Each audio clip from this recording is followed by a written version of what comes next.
शहर के बीचों बीच एक आलीशान हॉस्पिटल था, बाहर से साफ, शांत और प्रोफेशनल। अनाया यहाँ नर्स थी। उसे लगता था वो लोगों की जान बचा रही है, लेकिन उसे अंदाजा नहीं था कि इन सफेद दीवारों के पीछे एक काला सच छुपा है। अनाया की नाइट ड्यूटी थी। एक रात उसे कुछ अजीब दिखा। मुर्दा घर में हलचल थी। जब उसने छुपकर देखा तो उसके पैरों तले जमीन खिसक गई। हॉस्पिटल के बड़े डॉक्टर्स मुर्दा जिस्मों से नहीं बल्कि जिंदा मरीजों के शरीर से ऑर्गन्स निकाल रहे थे। ये इलाज नहीं चल रहा था बल्कि व्यापार चल रहा था।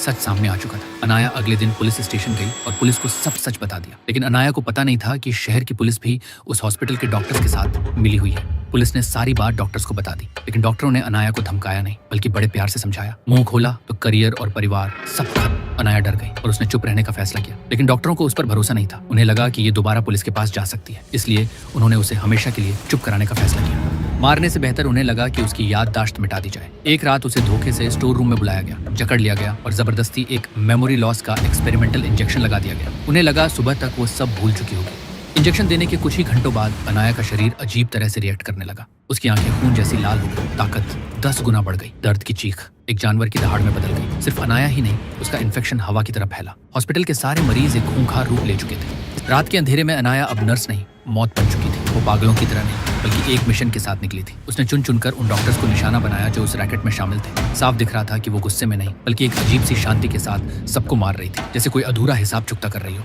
उस रात सारे गुनहगार डॉक्टर मारे जा चुके थे। अगली सुबह पुलिस आई और हॉस्पिटल को सील कर दिया। सबको लगा ये एक एक्सीडेंट था, लेकिन दरअसल सच्चाई कुछ और ही थी। असली सच एक जूनियर डॉक्टर काव्या के पास था। वो उस रात वहां मौजूद थी। काव्या ने जानबूझकर मेमोरी लॉस का इंजेक्शन नहीं बल्कि एक खतरनाक वायरस का इंजेक्शन अनाया को दिया था। दरअसल काव्या भी उन डॉक्टर्स का काला सच जानती थी और उनसे बदला लेना चाहती थी। तो उसने अनाया को मारने के लिए नहीं बल्कि एक हथियार बनाने के लिए चुना था, ताकि ये पापी सिस्टम अपने ही पापों में जल जाए।